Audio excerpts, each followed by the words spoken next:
የኢትዮጵያ ሬዲዮና ቴሌቪዥን ድርጅት የሚሰጡት አገልግሎት የስርጭት ጊዜውን ከመጨመር ያለፈ መሰረታዊ ይዘትና የጥራት ለውጥ አልታየበትም። እነዚህ ድርጅቶች የሚሰጡት አገልግሎት አሰልቺ እንዲሁም ሚዛናዊነትና ጥራት የጎደለው በመሆኑ ምክንያት አድማጩ ከመማረር አልፎ አገልግሎቱን ማድመጥና ማየት የጠላበት ደረጃ ላይ ደርሷል። የአገልግሎት ጥራቱን በተመለከተ እንደ ማንኛውም አገልግሎት እንዲያነሱ መድረኩን ለተከበሩ አቶ አብዱ አደም ሰጣል። ለምሳሌ ዋጋ ለማረጋጋት ብለን ስንዴ ከውጭ መግዛት ጀምረናል። በየምዕራፉ የተለያየ መጠን ያለው ስንዴ ተገዝቷል። የመጨረሻው እርምጃ አሁን በቅርቡ ወደ 3 ሚሊዮን ኩንታል አካባቢ ከውጭ እያስገባን ያለነው ስንዴ ነው። በጥቅሉ ወደ 8 ሚሊዮን ኩንታል ከውጭ የገዛነው ስንዴ። ይሄ ራሱ ከ200 ሚሊዮን ዶላር ያላነሰ ዋጋ ጠይቋል። አንዳንድ ጸረ ሰላም አቋም ያላቸው የክርስትናም ይሁን የእስልምና ሃይማኖት ተከታዮች የግል ፍላጎታቸውን ለማራመድ በሃይማኖት ምክንያት በየዲስኩራቸው ህዝብን ለማይበርድና አደጋው ከፍተኛ ሊሆን ለሚችል የጸረ ሰላም ቅስቀሳ በማድረግ ላይ ይገኛሉ። የተባበሩት መንግስታት የአፍሪካ ህብረትና የኢጋድ አባላት የኢትዮጵያ መንግስት ላይ ያላቸው አመለካከት ምን እንደሚመስልና ስንት ወታደሮች እንደሞቱና ስንት ወታደሮች ቆሰሉ፣ ስንት በሞት ተለዩ ለገሰ ቢራቱ ከቅንጅት በብሔራዊ ባንክ የነበረው የመጠባበቂያ ክምችታችን መሆን ከሚገባው በታች ያሽቆለቆለበት ሁኔታ ተፈጥሮ ነበር።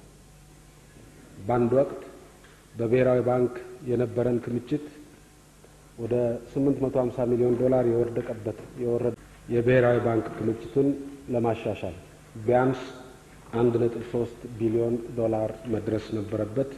በትምህርት ቤቶች አካባቢ ብቻ ሳይሆን በትምህርት ቤቶች ውስጥ መሸታ ቤቶች የነበሩበት ሁኔታ ነው የነበረው። ከ100 ትምህርት ቤቶች በላይ በአዲስ አበባ ዙሪያ ለማደስ አዳዲስ ህንጻዎች ለመገንባት ጥረት ተደርጎ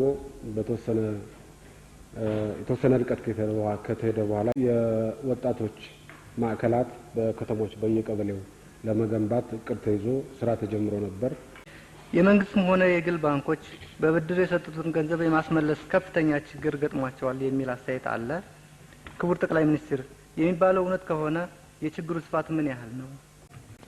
ከፍተኛውን የሀገራችንን የውጭ ምንዛሬ ፍጆታ ይጠቀም የነበረው ነዳጅ በከፍተኛ መጠን በረከሰበትና መንግስትም በውጭ ምንዛሬ ጥቁር ገበያ ላይ ከፍተኛ ቁጥጥር እያደረገ በሚገኙበት በአሁኑ ወቅት ባንኮቻችን ለሀገሪቱ አስመጪ ነጋዴዎች በቂ የውጭ ምንዛሬ ማቅረብ ያልቻሉበት ሁኔታ ተፈጥሯል።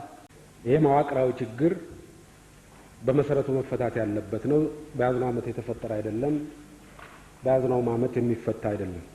አመሰግናለሁ።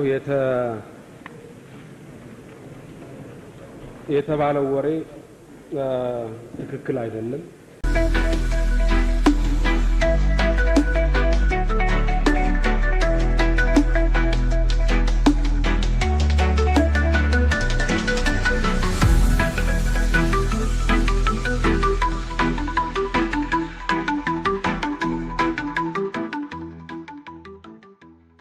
ክቡር ጠቅላይ ሚኒስትር፣ መንግስት ይህንን አሳሳቢ ችግር በዘላቂነት ለመፍታት የሚያስችል ፈጣን እርምጃ ሊወስድ አይገባውም ወይ? ልደቱ አያሌው ከኢዲያፓ መድህን አመሰግናለሁ። ክቡር ጠቅላይ ሚኒስትር፣ ችግሩ እንደተጠቀሰው ያለና አሳሳቢ ችግር ነው።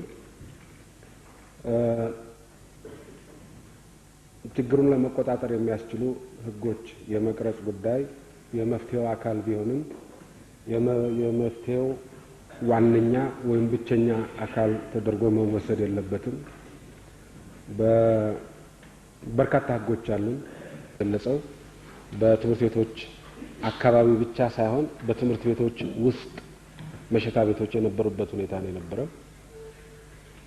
ይህንን ችግር ለመቅረፍ በመጀመሪያ ደረጃ ትምህርት ቤቶችን ከነዚህ ተቋሞች ነፃ ማውጣት ያስፈልግ ነበር።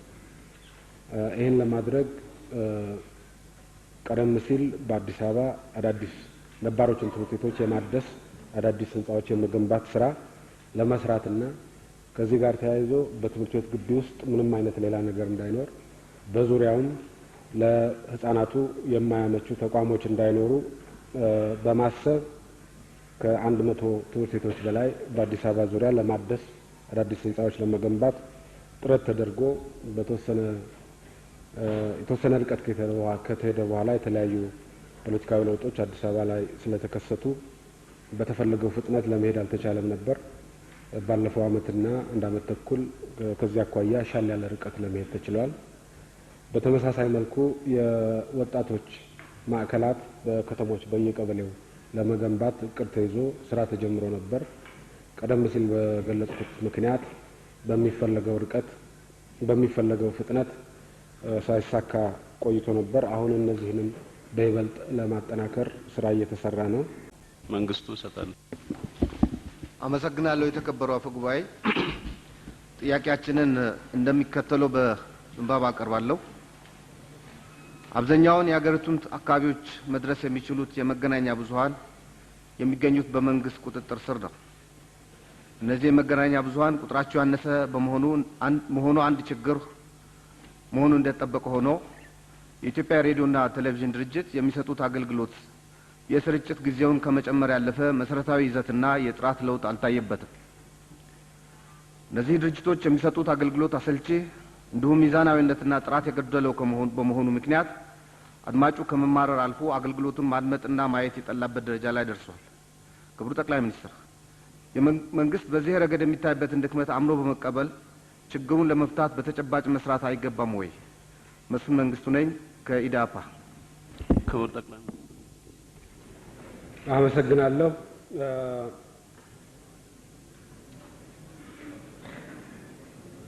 የሽፋን የኢትዮጵያ ሬዲዮና ቴሌቪዥን የሽፋን አድማስን በሚመለከት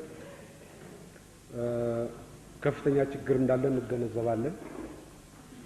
የሽፋን አድማሱን ለማሻሻል መንግስት አስፈላጊውን የካፒታል ባጀት መድቦ እየተንቀሳቀሰ ነው። አገልግሎቱ ለሁሉም እንዲዳረስ ለማድረግ በሬዲዮም በቴሌቪዥንም ለሁሉም እንዲዳረስ በማድረግ እና ዘመናዊ እንዲሆን ለማድረግ የተሟላ እቅድ ተነድፏል። የሚያስፈልገው ባጀት ተመድቧል። በሚቀጥሉት 1 እና 2 አመታት ረጅም ርቀት መሄድ ይቻላል የሚል ግምት አለ። የአገልግሎት ጥራቱን በተመለከተ እንደ ማንኛውም አገልግሎት ምክር ቤት አባል ስለሌሉ በወኪል ጥያቄ ስለማይቀርብ አራተኛውን ጥያቄ እናልፋለን። ወደሚቀጥለው ጥያቄ እንሄዳለን። አምስተኛ ጥያቄ እንዲያቀርቡ መድረኩን ለተከበሩ አቶ ወርቁ በሻደር ይሰጣሉ። አመሰግናለሁ። ክቡር አፈ ጉባኤ፣ ከፍተኛውን የሀገራችንን የውጭ ምንዛሬ ፍጆታ ይጠቀም የነበረው ነዳጅ በከፍተኛ መጠን በረከሰበትና መንግስትም በውጭ ምንዛሬ ጥቁር ገበያ ላይ ከፍተኛ ቁጥጥር እያደረገ በሚገኙበት በአሁኑ ወቅት ባንኮቻችን ለሀገሪቱ አስመጪ ነጋዴዎች በቂ የውጭ ምንዛሬ ማቅረብ ያልቻሉበት ሁኔታ ተፈጥሯል። በዚህ ምክንያት አጠቃላዩን የሀገራችንን ኢኮኖሚያዊ ጤንነት የሚያውክና በሸቀጦች ላይ ከፍተኛ ዋጋ ጭማሪ የሚያስከትል ችግር እየተፈጠረ ነው። ክቡር ጠቅላይ ሚኒስትር፣ የዚህ ውጭ ምንዛሬ እጥረት መሰረታዊ ምክንያት ምንድን ነው? ችግሩንስ ለመፍታት መንግስት ሊወስደው ያሰበው አማራጭ ስልት አለ ወይ? ወርቁ ባሻደር ከኢትዮጵያ መድና። አመሰግናለሁ። አመሰግናለሁ። የውጭ ምንዛሬ እጥረት ከየት ይመነጫል እና በአሁኑስ ወቅት ለምን ተባባሰ የሚለው ጥያቄ መሰረታዊው ችግር እንደሚታወቀው ኢኮኖሚያችን መቼም ጊዜ ቢሆን ለልማት የሚያስፈልገውን ያህል የውጭ ምንዛሪ የማመንጨት አቅም አልነበረውም። በዚህ ምክንያት ነው የብር የውጭ ምንዛሪ ተመን ባለፉት 10 እና ከዛም በላይ አመታት በአማካይ በገበያ ከ5 እስከ 6% በየአመቱ እያሽቆለቆለ መጣ። በዚህ ምክንያት ነው ሁልጊዜም የውጭ ብድርና እርዳታ ያስፈልገናል የምንለው። ኢኮኖሚያችን የሚያስፈልገውን የውጭ ምንዛሪ የማመንጨት አቅም በበቂ ሁኔታ ባለመገንባቱ ነው። ይሄ መዋቅራዊ ችግር በመሰረቱ መፈታት ያለበት ነው። በያዝነው አመት የተፈጠረ አይደለም። በያዝነው ዓመት የሚፈታ አይደለም። ይህም በዘላቂነት መፍታት የሚቻለው የውጭ ምንዛሪ የማመንጨት አቅማችንን በከፍተኛ መጠን ስናሻሽል ነው። በዚህ ምክንያት ነው መንግስት ግብርናውም ሆነ ኢንዱስትሪው በኤክስፖርት እንዲመራ መደረግ አለበት የሚል ስትራቴጂ የቀየሰው ገለጽበት ሁኔታ ታይቷል። ስለዚህ ከአጠቃላይ መዋቅራዊ ችግሩ ባሻገር ወቅታዊ ችግሮች መኖራቸው ያመለክታል። እነዚህ ወቅታዊ ችግሮች ምንድናቸው ብለን በምናይበት ወቅት በአንድ በኩል ሸቀጦችን ለመግዛት የምናወጣው የውጭ ምንዛሪ በከፍተኛ መጠን ጨምሯል። ባለፉት ጥቂት ወራት ይሄ ነገር ተሻሽሏል። ከዛ በፊት በነበረው ጊዜ ግን በተለይ የነዳጅ ወጪያችን በጣም ከፍተኛ በሆነ መጠን ጨምሮ ነበር። ከዚህ ጋር ተያይዞ በብሔራዊ ባንክ የነበረው የመጠባበቂያ ክምችታችን መሆን ከሚገባው በታች ያሽቆለቆለበት ሁኔታ ተፈጥሮ ነበር። በአንድ ወቅት በብሔራዊ ባንክ የነበረን ክምችት ወደ 850 ሚሊዮን ዶላር የወረደበት ሁኔታ ነበር። በአማካይ በአመት በአሁኑ ሰዓት ከውጭ የምናስገባው ምርት ወደ 9 ቢሊዮን በደረሰበት ሁኔታ 850 ሚሊዮን ብሎ ክምችት መያዝ በጣም አሳሳቢ ስለነበረ መንግስት ይህን ለማስተካከል እርምጃ መውሰድ ነበረበት። የብሔራዊ ባንክ ክምችቱን ለማሻሻል ቢያንስ 1.3 ቢሊዮን ዶላር መድረስ ነበረበት። እቅዳችን ይኸው ስለሆነ እዚህ ላይ ለማድረስ ብሔራዊ ባንክ 450 ሚሊዮን ተጨማሪ ዶላር በባንክ ውስጥ ማከማቸት ነበረበት። ይህን አድርጓል። ይህን በሚያደርግበት ወቅት ለገበያው የሚያቀርበው የውጭ ምንዛሪ በዛው መጠን መቀነሱ አይቀሬ ነበር ማለት ነው። ስለዚህ የነዳጅ ዋጋ ቢቀንስም የነዳጅ ዋጋ ከፍተኛ በነበረበት ወቅት ብሔራዊ ባንክ ብዙ ገንዘብ ስላወጣ እና ክምችቱ አሳሳቢ ደረጃ ላይ ደርሶ ስለነበረ አሳሳቢ ደረጃ ላይ ደርሶ የነበረውን ክምችት መልሶ ለማጠናከር ቀደም ሲል ለጠቀስኩት ቢያንስ 450 ሚሊዮን ዶላር ተጨማሪ ገንዘብ በክምችት ማስቀመጥ ነበረብን። በዚህ ምክንያቱም ብሔራዊ ባንክ ለገበያ የሚያቀርበው የውጭ ምንዛሪ መቀነስ ነበረበት። አንዱ ምክንያት ይሄ ነው። ሁለተኛው ምክንያት የነዳጅ ዋጋ ቢቀንስም የምናስገባቸው ምርቶች በአጠቃላይ ሲታዩ አልቀነሱም። ለምሳሌ ዋጋ ለማረጋጋት ብለን ስንዴ ከውጭ መግዛት ጀምረናል። በየምዕራፉ የተለያየ መጠን ያለው ስንዴ ተገዝቷል። የመጨረሻው እርምጃ አሁን በቅርቡ ወደ 3 ሚሊዮን ኩንታል አካባቢ ከውጭ እያስገባን ያለነው ስንዴ ነው። በጥቅሉ ወደ 8 ሚሊዮን ኩንታል ነው ከውጭ የገዛነው ስንዴ። ይሄ ራሱ ከ200 ሚሊዮን ዶላር ያላነሰ ዋጋ ጠይቋል። ከውጭ የምናስገባው ሲሚንቶ በዛው መጠን ጨምሯል።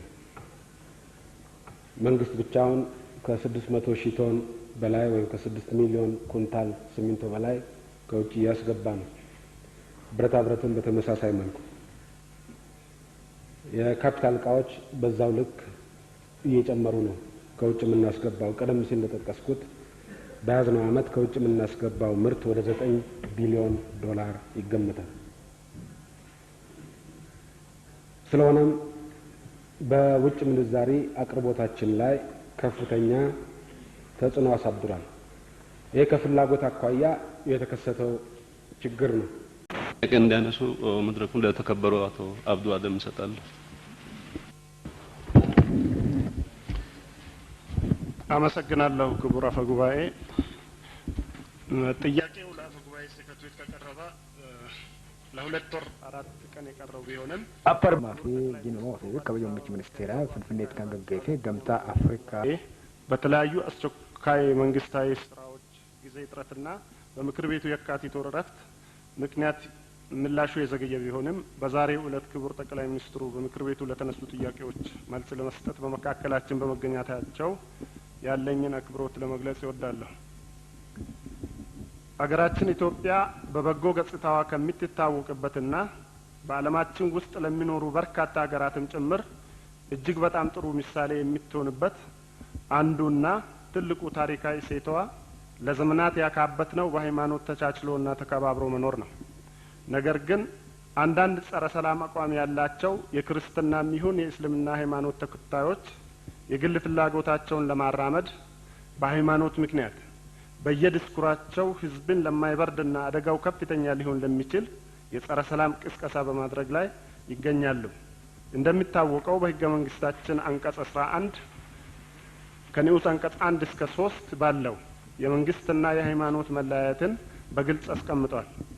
ክቡር ጠቅላይ ሚኒስትር በሃይማኖት ምክንያት ችግሮች እንዳይፈጠሩና ምናልባትም ቢፈጠሩ የአገሪቷን ህዝብ ሰላምና ደህንነት ከመጠበቅ የሁለቱም ሃይማኖቶች ከዚህ አይነት ስጋት ወጥተው ወደ ልማታቸው እንዲገቡ ከማድረግ አንጻርና ከሁኔታው ጋር ተያያዥ የሆነ ግልጽና ወቅታዊ የመንግስቱን አቋም ለዚህ ለተከበረው ምክር ቤትና ለኢትዮጵያ ህዝብ ቢያብራሩ። አመሰግናለሁ። ክቡር ጠቅላይ ሚኒስትር። አመሰግናለሁ። በዚህ ጉዳይ ላይ በተለያዩ ወቅቶች ማብራሪያ ለመስጠት ሞክሬያለሁ። እንደተጠቀሰው በእስልምናም ሆነ በክርስትና ዙሪያ አንዳንድ በጣም ጥቂት ጸረ ሰላም ዓላማ ያላቸው ኃይሎች የውስጥም የውጭም ኃይሎች በኢትዮጵያ ውስጥ ያለውን በሃይማኖቶች መካከል ተቻችሎና ተከባብሮ የመኖር ባህል እና ልምድ ለማዳከም ከፍተኛ ጥረት እያደረጉ እንደሆነ ይታወቃል። መጀመሪያውና ዋናው ጉዳይ ህብረተሰቡ አደጋውን እንዲገነዘብ ማድረግ ነው። ስለዚህ በተደጋጋሚ ህብረተሰቡ ችግሩን እንዲያውቅ እንዲገነዘብና ኃላፊነቱን እንዲወጣ ለማድረግ የተለያዩ ማሳሰቢያዎች ተሰጥተዋል። ምክር ቤቱም ይህን በተመለከተ የበኩሉን ድርሻ መጫወት ይችላል የሚል ግምት አለ። አመሰግናለሁ። የተከበሩ አፈ ጉባኤ፣ ከሁሉ በማስቀደም የተከበሩ የኢፌዴሪ ጠቅላይ ሚኒስትር ክቡር አቶ መለስ ዜናዊ ጊዜያቸው ሰውተው ለጥያቄ ምላሽና ግንዛቤ ለመስጠት በመካከላችን በመገኘታቸው በቅንጅት ለአንድነት ለዲሞክራሲ ፓርቲ ስም አመሰግናለሁ። ጥያቄው የኢትዮጵያ የጦር ሰራዊት ግዳጁን ከተወጣ በኋላ ከሶማሌ ከመውጣት ጋር በተያያዘ የተባበሩት መንግስታት የአፍሪካ ህብረትና የኢጋድ አባላት የኢትዮጵያ መንግስት ላይ ያላቸው አመለካከት ምን እንደሚመስልና ከዘመቻው ምን ውጤት እንደተገኘ የአገራችን ምን ያህል ጥቅምና ኪሳራ እንደገጠማት ስንት ወታደሮች እንደሞቱና ስንት ወታደሮች ቆሰሉም ስንት በሞት ተለዩ። ለገሰ ቢራቱ ከቅንጅት። ክቡር ጠቅላይ ሚኒስትር።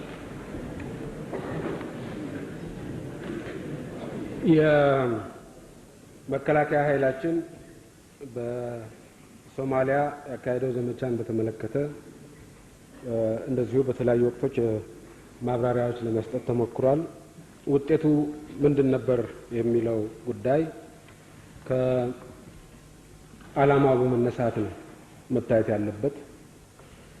እንደሚታወቀው የመከላከያ ኃይላችን ዘመቻ ዓላማ ያስቀመጠው ይሄው ምክር ቤት ነው። ይሄው ምክር ቤት ሰራዊታችን ወደ ሶማሊያ መግባት አለበት የለበትም ብሎ በሚከራከርበት ወቅት ሁለት አቋሞች ነበሩ የተራመዱት። ከምርጫ በኋላ በተለያዩ ሀገሪቱ አካባቢዎች ተፈጥሮ የነበረው ግርግር 100% በቁጥጥር ስር ቢገባም 100% ዳግም እንደማይነሳ ሆኖ ተስተካክሎ የነበረበት ወቅት አልነበረም። በተለያዩ ሀገራችን አካባቢዎች የታጠቁ ጸረ ሰላም ኃይሎች በሰላማዊ ዜጎች ላይ ከፍተኛ ጥቃት የሚያደርሱበት ወቅት ነው የነበረው። እነዚህ ኃይሎች ከሶማሊያ አክራሪዎች ጋር በመቀናጀት የኢትዮጵያን መንግስት ከውጭም ከውስጥም ለማወጠር የኢትዮጵያ መንግስት ከውጭም ከውስጥም በተወጠረበት ሁኔታ ለኤርትራ መንግስት የተመቻቸ ሁኔታ ጥቃት የተመቻቸ ሁኔታ እንዲፈጠር ማድረግ ይሄው ነው የነበረው ዓላማ። ከዚያ አኳያ ስናይ የመከላከያ ኃይላችን ዘመቻ ምን አይነት ውጤት አስገኝቷል በምንልበት ወቅት ሶስቱም ዋና ዋና የጥፋት ኃይሎች ሊቀናጁም ባይቀናጁም የኢትዮጵያን መንግስት ሊወጥሩ የማይችሉበት ደረጃ ላይ ደርሷል። ፈንጂ የሚያፈነዱና የሚቀብሩ ሰዎች ከመላክ አልፎ በኢትዮጵያ ላይ ቢፈልግም ወረራ ለመፈጸም የማይችልበት ደረጃ ላይ ደርሷል። የተለያዩ የታጠቁ ጸረ ሰላም ኃይሎች ኢትዮጵያውያን ጸረ ሰላም ኃይሎች መንግስት በወሰዳቸው እርምጃዎች ህዝቡ ባካሄደው ትግል በከፍተኛ መጠን የተዳከሙበትና ለስርዓቱ የህልውና አደጋ የማይሆኑበት ደረጃ ላይ ደርሷል። የሶማሊያ አክራሪዎችም እንደዚሁ በከፍተኛ መጠን ተዳክመዋል። በከፍተኛ መጠን ተዳክመዋል የምንለው ይህን ያህል ሰዎች ሞቱባቸው፣ ይህን ያህል ሰዎች ተማረኩባቸው፣ ይህን ያህል መሳሪያ ተማረከባቸው በሚል አይደለም። ሰው ሲሞት ሰው ሊተካው ይችላል። መሳሪያ ቢማረክ መሳሪያ ሊተካው ይችላል። በከፍተኛ መጠን ተዳክመዋል የምንልበት ምክንያት በሶማሊያ ውስጥ ያለው ፖለቲካ ሁኔታ ከኛ ጣልቃ ገብነት ጋር በቀጥታ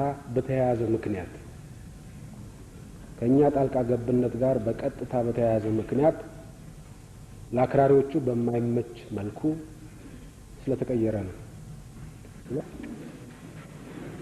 ጥያቄ እንዲያነሱ መድረኩን ለተከበሩ አቶ ሙጬ አድማሱ እሰጣለሁ። አመሰግናለሁ። ክቡር አፈ ጉባኤ፣ የመንግስትም ሆነ የግል ባንኮች በብድር የሰጡትን ገንዘብ የማስመለስ ከፍተኛ ችግር ገጥሟቸዋል የሚል አስተያየት አለ። ክቡር ጠቅላይ ሚኒስትር፣ የሚባለው እውነት ከሆነ የችግሩ ስፋት ምን ያህል ነው? ችግሩን ከምንጩ ለማድረግ ምን አይነት የመፍትሄ እርምጃ ለመውሰድ እንደታሰበ ቢያብራሩልን። ሙጬ አድማስ ከኢዲያፓ። ጠቅላይ ሚኒስትር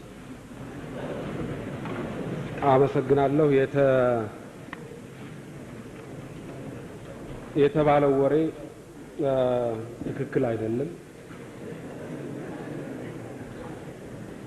ትክክል አይደለም የምልበት ምክንያት ባለፈው አመት